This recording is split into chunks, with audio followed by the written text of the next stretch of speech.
이전 영상과 이어서 강의를 진행하도록 할게요. 세 번째, 수질 오염원 및 지표에 대해서 배워보도록 하겠습니다. 첫 번째, 수질 오염원은 점 오염원과 비점 오염원으로 나눠져 있는데, 점 오염원이란 특정 지점에서 수질 오염 물질을 배출하는 배출원으로서 공장 및 처리장, 축산 농가 등이 있습니다. 두 번째, 비점 오염원은 불특정하게 수질 오염 물질을 배출하는 배출원입니다. 그리고 점 오염원보다는 비점 오염원이 처리하기가 어렵기 때문에 비점 오염원에 대한 문제가 많이 출제되고 있습니다. 따라서 비점 오염원의 정의를 알고 계셔야 되고, 또한 발생원은 도로, 임야, 논밭 등이며, 특징은 일간, 계절 간의 배출량 변화가 크며 기상조건, 지질 지형 등의 영향이 크다 등등을 알고 넘어가시면 되겠습니다. 계속해서 넘어가도록 할게요. 1-3 유해 물질에 대해서 배워보도록 할게요. 카드뮴은 별표 3개인 만큼 출제가 자주 된다는 뜻이고, 특히 이따의 병을 유발한다랑 같이 연관지어서 외워주시면 됩니다. 그래서 앞글자를 따서 카이 이런 식으로 외워주시면 되고, 계속해서 내려가 보도록 할게요. 내려가다 보면 수은은 미나마타병, 수은은 미나마타병과 관련이 있습니다. 그래서 수미 이렇게 외워주시면 되고, PCB는 카네미우증을 유발하기 때문에 PCB는 카네미우증 연관 지어서 암기를 해주시는데, 어떤 식으로 외워주시냐면 피카츄 이렇게 외워주시면 되는 피카츄, 수미는 수은 미나마타, 피카츄는 PCB 카네미우증 이렇게 외워주시면 됩니다.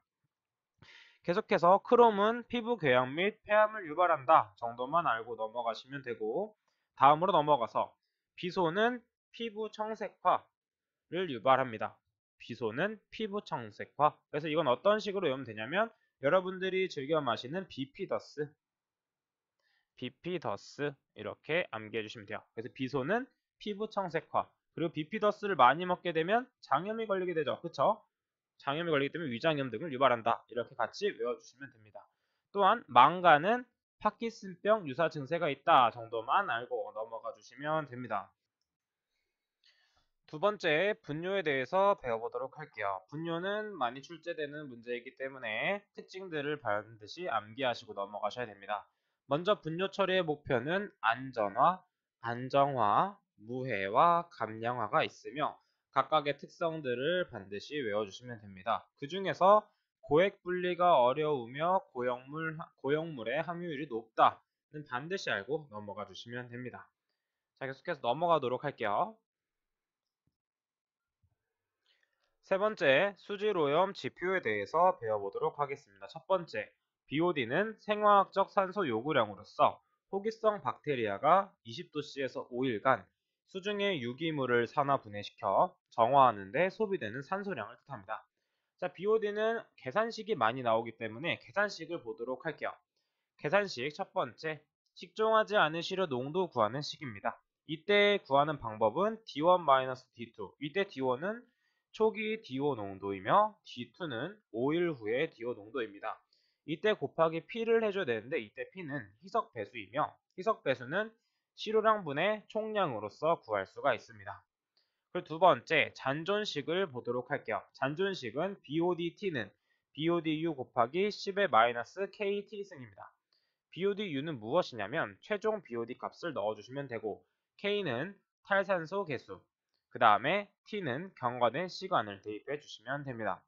이때 상용대수는 10이 적용되며, 만약에 자연대수라고 했을 때는 2를 적용시키면 됩니다. 세 번째, 소모식을 보도록 할게요. 소모식은 잔존식과 비슷하지만 뒷부분이 살짝 다르죠. BODT는 BODU 곱하기 1-10의 KT승, 나머지 인자들은 같은 인자들을 대입해 주시면 됩니다. 자, 그럼 문제를 보면서 한번 같이 풀어보도록 할게요. 자, A식품 제조 공정에서 배출되고 있는 폐수의 BOD5 값이, 이때 5는 아래 첨자로 들어가야겠죠. 값이 480mg/L이고 탈산소 개수가 0.2/D라면 최종 BOD 값은 무엇인가? 단 상용대수를 적용하게 됩니다. 자, 이때 거의 90% 정도는 소모식을 사용하기 때문에 이때는 소모식을 바로 사용하시면 됩니다. 소모식을 그대로 대입하면 지금 구하려고 하는 것은 BODU이기 때문에 BODU만 남기고 나머지의 항을 저항으로 나눠주게 되면 이런 식이 됩니다. 그때 값들을 다 대입하시면 약 533.3333mg/L가 나오게 돼서 답은 4번이 나오게 되죠. 마지막으로 제거율을 한번 보도록 하겠습니다. 제거율은 앞에서 배웠던 것처럼 1 유입된 거분에 유출된 거를 빼주시면 제거율이 나오게 됩니다. 만약에 이걸 퍼센트로 구하고 싶으신다면 곱하기 100을 해주신 다음에 퍼센트 단위를 뒤에 붙여주시면 됩니다. 넘어가도록 할게요. 두 번째, COD에 대해서 알아보도록 할게요. COD는 화학적 산소 요구량으로서 산화성 물질을 산화제인 다이크롬산 칼륨 또는 과망간산 칼륨을 이용하여 화학적으로 산화시킬 때 소비되는 산소량으로서 COD도 마찬가지로 계산식이 정말 중요합니다. 계산식을 한번 어떻게 풀 수 있는지 한번 알아보도록 할게요. 어떤 물질 X와 산소가 반응해서 이산화탄소와 물이 나온다고 볼게요. 그때 발생하는 산소의 몰수를 이용해서 계산을 하게 됩니다. 이때 X의 분자량 대 산소의 몰수 곱하기 산소의 분자량, 그리고 밑에는 X의 농도 대 COD를 계산하시면 되는데, 보통 농도 단위는 mg/L나 ppm을 사용하기 때문에 그때 맞춰서 농도 단위를 사용하시면 됩니다. 이렇게 해서 대각선으로 곱해주게 되면 COD의 값은 X의 분자량 분의 산소의 몰수 곱하기 산소의 분자량 곱하기 X의 농도로 계산을 할 수 있습니다. 밑에 문제를 풀어보면서 한번 같이 계산을 해보도록 할게요. 에탄올의 농도가 250mg/L인 폐수에 이론적인 화학적 산소 요구량은 얼마인가요? 자, 앞에서 배운 것처럼 먼저 반응식을 먼저 세워야 되는데 에탄올이 뭔지 대부분 모르실 겁니다. 보통 에탄올과 메탄올의 분자식은 메탄과 에탄에 산소를 한 개 붙인다고 생각하면 됩니다. 메탄과 에탄도 모르신다면 이번 기회에 한번 꼭 외우시길 바라겠습니다.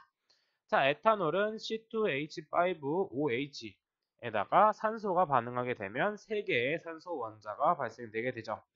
그때 COD는 어떻게 구할 수 있냐면 X의 분자량인 46분의 산소의 몰수 곱하기 산소의 분자량 곱하기 에탄올의 농도를 곱해서 521.7391mg/L로 계산할 수가 있습니다. 따라서 답은 4번이 되겠죠.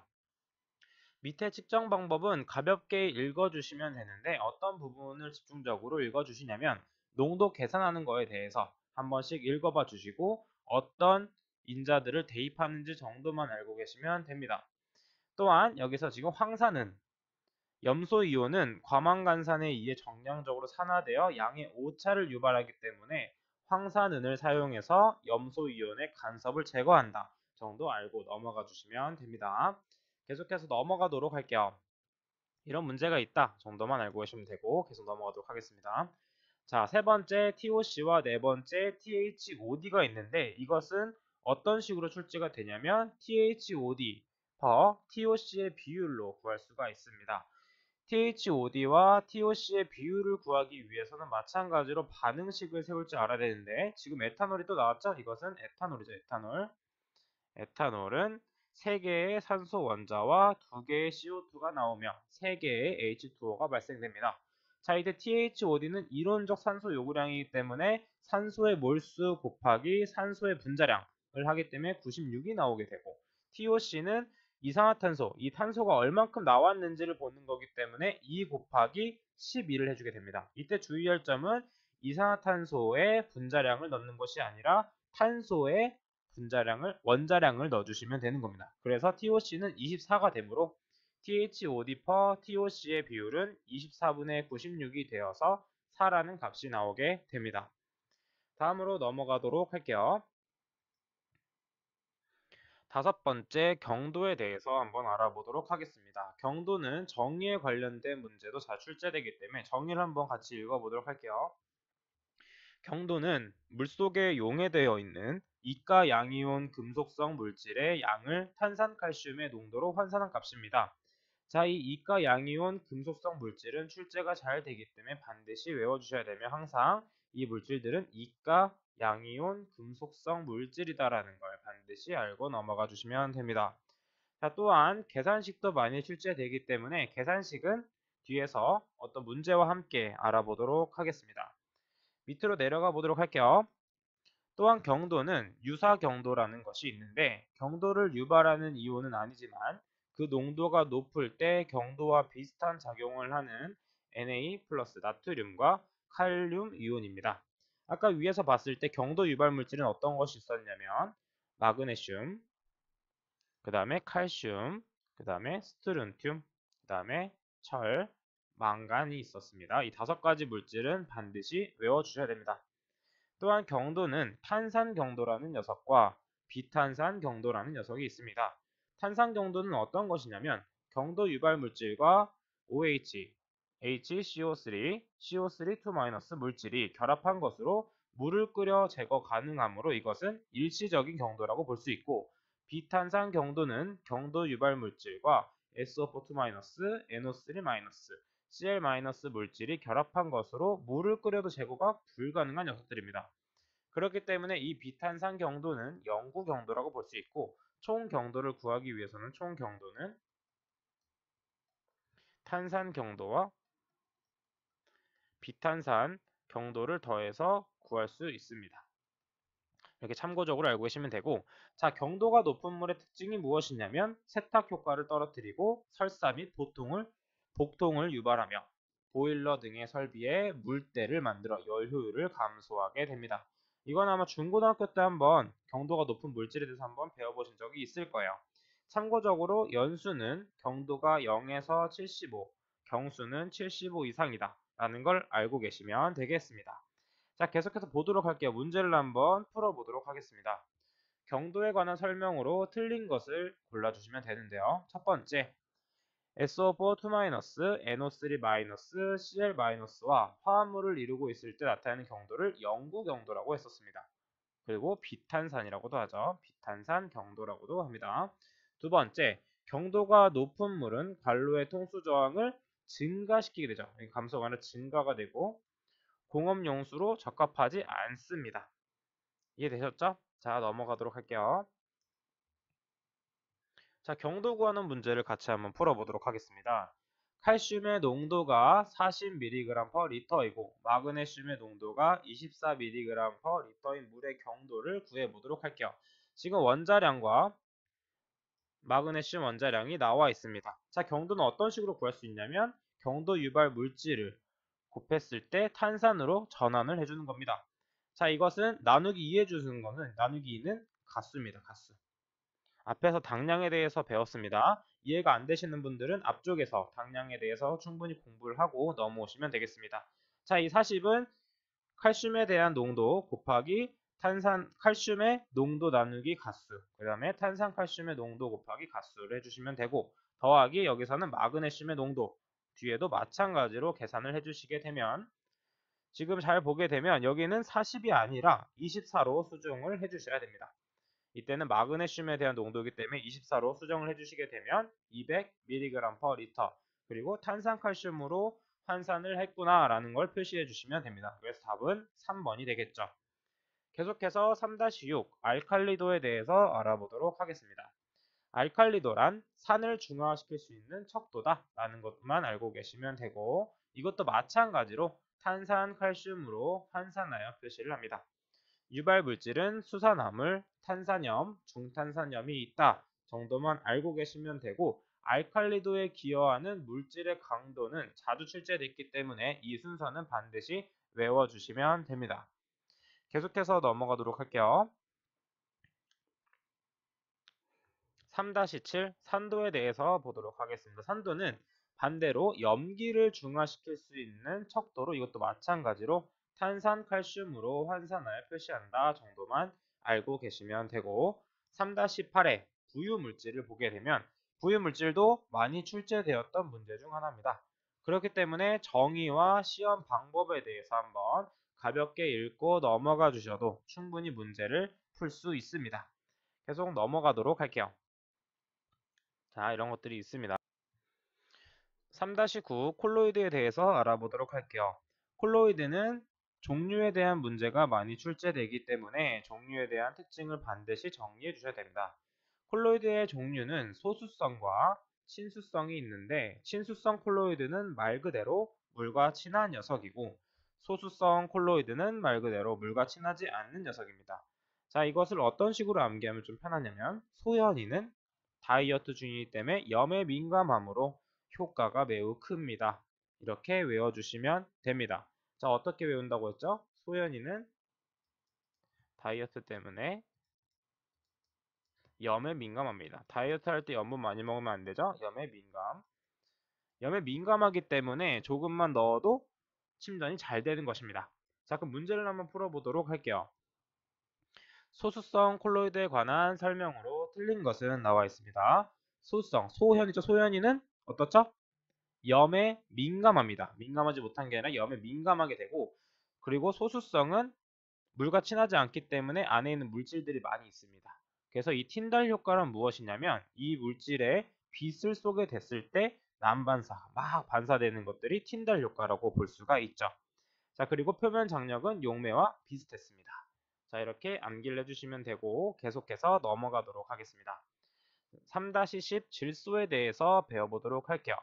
자, 질소의 종류는 유기성 질소와 무기성 질소로 나눌 수 있으며 유기성 질소는 아미노산, 단백질로 나눌 수 있으며 무기성 질소는 암모니아성 질소, 아질산성 질소, 질산성 질소로 나눌 수가 있습니다.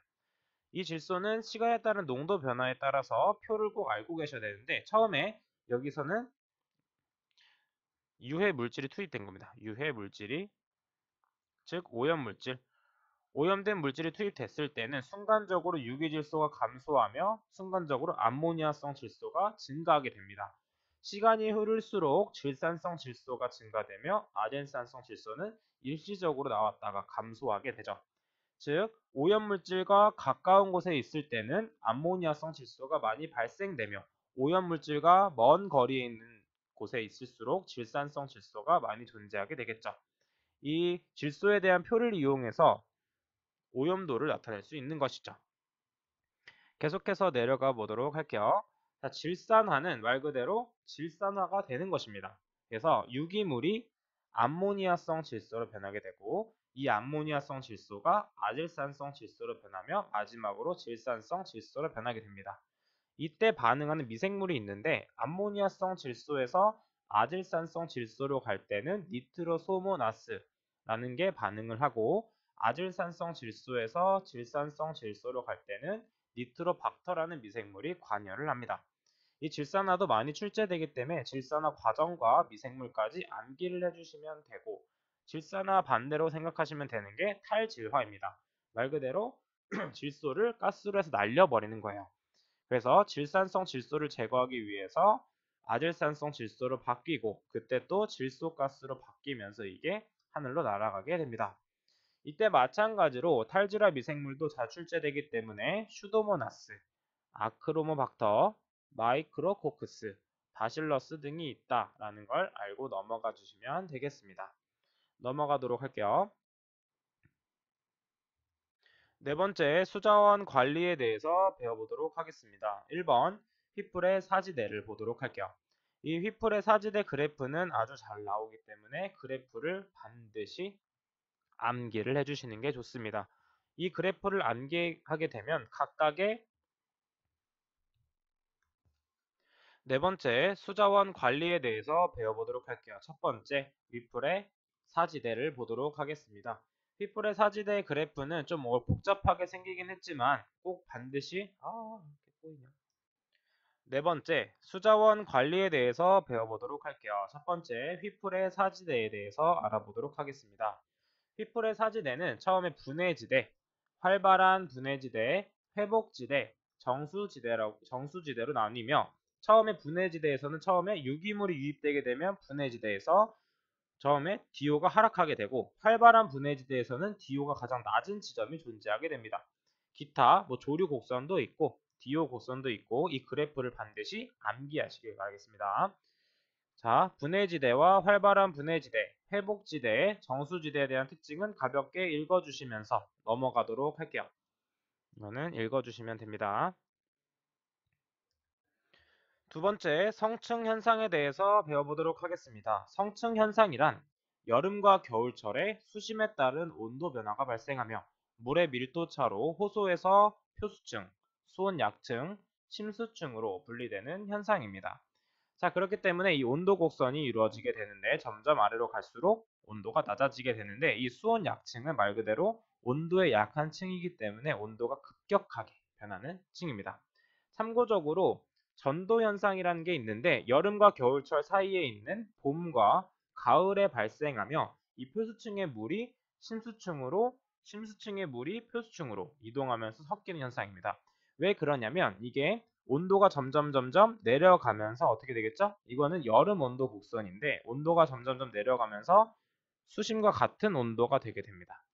자, 그러면 이게 일자의 막대처럼 이루어지게 되는데 이때 바람이 불게 되면 상층에 있는 물은 아래로 내려오고 하층에 있는 물은 상층으로 올라오게 되면서 전도 현상이 일어나게 되죠. 이때 조류들이 마구마구 번식하게 되면서 이때 부영양화가 발생하게 됩니다. 그래서 부영양화는 성층 현상과 관련이 있다고 볼 수가 있죠. 이게 부영화라고 했네요. 부영양화라고 보시면 됩니다. 자, 계속해서 보도록 하겠습니다. 넘어갈게요. 자, 특징은 무엇이냐면 표수층에서 활발한 광합성 활동으로 DO 농도가 순간적으로 높아집니다. 그리고 심수층은 혐기성 미생물의 증식으로 유기물 분해되어 수질이 불량해지며 세 번째 CO2 농도와 DO 농도가 같은 지점이 존재하게 됩니다. 네 번째, 봄, 가을에는 물의 밀도 변화에 의한 전도 현상이 발생됩니다. 자, 넘어가도록 할게요. 자, 세 번째, 앞에서 언급했던 부영양화에 대해서 한번 알아보도록 할게요. 부영양화는 호수나 하천에 오염물질이 유입되어 영양염은 질소와 인을 뜻합니다.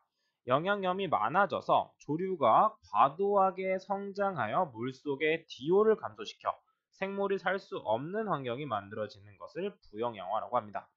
자, 이 부영양화의 특징은 남조류가 많이 증식하며 조류의 번성으로 여과지나 스크린이 폐쇄되며 나머지 특징들은 가볍게 읽어보시고 넘어가 주시면 됩니다.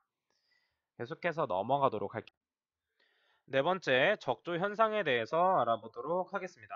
적조 현상은 바다에서 발생되는 부영양화 현상으로 보시면 되는데 마찬가지로 MP의 양이 증가하게 되어 식물성 플랑크톤의 이상 증식으로 물이 붉게 물드는 현상으로 보실 수 있습니다. 적조 현상의 특징으로는 햇빛이 강하고 수온이 높을 때 많이 발생합니다. 자, 그러면 왜 햇빛이 강하고 수온이 높을 때 많이 발생하냐면 햇빛이 강하고 수온이 높을 때는 식물성 플랑크톤의 번식이 더 빨라지기 때문에 적조 현상이 일어나게 되고 두 번째, 장마철에 많은 영양염류가 증가하게 되면 적조 현상이 더 잘 일어나며 염분의 감소가 되면 적조 현상이 또 잘 발생됩니다. 자, 그러면 왜 염분이 감소되게 되면 적조 현상이 더 발생되게 될까요? 이때 염분은 짠 겁니다. 짠 거. 염분 함유를 보게 되면 염분의 짠 성분이 많아지게 되면 식물성 플랑크톤이 활발하게 증식을 할 수가 없어요. 그렇기 때문에 염분이 감소하게 되면 반대로 식물성 플랑크톤의 이상 증식이 일어나기 때문에 적조 현상이 일어나게 됩니다. 기타 어벨린 현상도 있고 편모조류가 독소를 분비하고 적조 현상을 제거하기 위해서는 황산동을 투입한다 까지는 알고 계셔야 됩니다. 계속해서 넘어가 보도록 할게요. 다섯 번째, 수중 생물학에 대해서 알아보도록 하겠습니다. 이 미생물의 증식 곡선이 정말 중요한데 이 증식 곡선은 반드시 암기를 하셔야 되며 그릴 줄도 아셔야 됩니다. 또한 미생물의 증식 곡선은 처음에 적응기인 유도기를 거쳐 급속도로 증가하는 대수증식기, 그 다음에 감소증식기, 정체기, 사멸기를 거치게 됩니다. 자, 이때 정체기는 지금 균수가 늘어나지 않고 있는데 이때는 생성되지 않는 게 아니라 생성되는 균수와 사멸되는 균수가 같아졌기 때문에 정체가 되고 이때 사멸기는 생성되는 속도보다는 사멸되는 속도가 크기 때문에 개체수가 줄어들고 있는 것입니다. 이렇게 이해하시면서 한 번씩 그림을 그려보시는 게 좋습니다. 자, 그럼 오른쪽에 핵심 키를 한번 보도록 할게요. 이때 사멸기는 영양소의 고갈로 미생물의 원형질을 분해하여 에너지를 얻는 내호흡 기관입니다. 자, 이 내호흡을 뭐라고 생각하시면 되냐면 내호흡은 자기 몸에 있는 영양분을 뜯어 먹는 거예요. 여러분도 마찬가지로 밥을 평소에 많이 먹을 때는 살이 찌지만 굶을 때는 우리 몸에 있는 영양분을 사용하기 때문에 살이 점점 빠지게 됩니다. 그렇게 생각을 해주시면 되겠어요. 자, 넘어가도록 하겠습니다. 수중 미생물의 종류. 이때 종류의 특징들은 책을 읽어보시면서 넘어가 주시면 돼요. 제가 따로 설명드릴 건 없고 계속 읽어보시면서 넘어가 주시면 됩니다. 자, 그리고 1-3의 산소에 따른 미생물의 종류가 있는데 이때는 산소에 따라서 호기성, 혐기성, 이미성으로 볼 수 있는데 호기성은 말 그대로 물속에 산소를 섭취하는 미생물로 호기성 분해 산물로는 이산화탄소와 H2O가 나오게 됩니다. 이건 반응식에서 많이 봤기 때문에 이해가 조금 더 되실 거예요. 다음으로 혐기성은 무기물의 결합산소를 섭취하는 미생물입니다.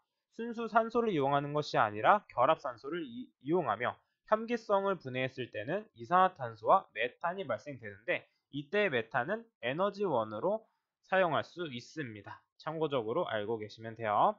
자, 마지막으로 이미성은 호기성과 혐기성을 섞어 놓은 거라고 생각하시면 됩니다. 자, 그리고 1-4의 온도에 따른 미생물의 종류는 한번 읽어보시면 되고, 자, 5번째, 영양 관계에 따른 미생물의 종류에 대해서 알아보도록 할게요. 그만큼 별표 2개가 있는 것만큼 많이 출제되기 때문에 이 표를 반드시 암기해 주셔야 되는데, 독립영양계는 주탄소원이 이산화탄소이며, 종속영양계는 주탄소원이 유기화합물입니다. 그리고 단어 자체로 봤을 때 독립은 스스로 어떤 영양원을 얻을 수 있지만 종속은 다른 데서 얻을 수 있는 것으로 생각하시면 돼요. 또한 광합성, 포토가 붙게 되면 주 에너지원은 빛이 되고 화학합성, 케모가 붙게 되면 에너지원은 화학 반응이 되게 됩니다. 다음 문제를 풀면서 어떤 것인지 한번 알아보도록 할게요.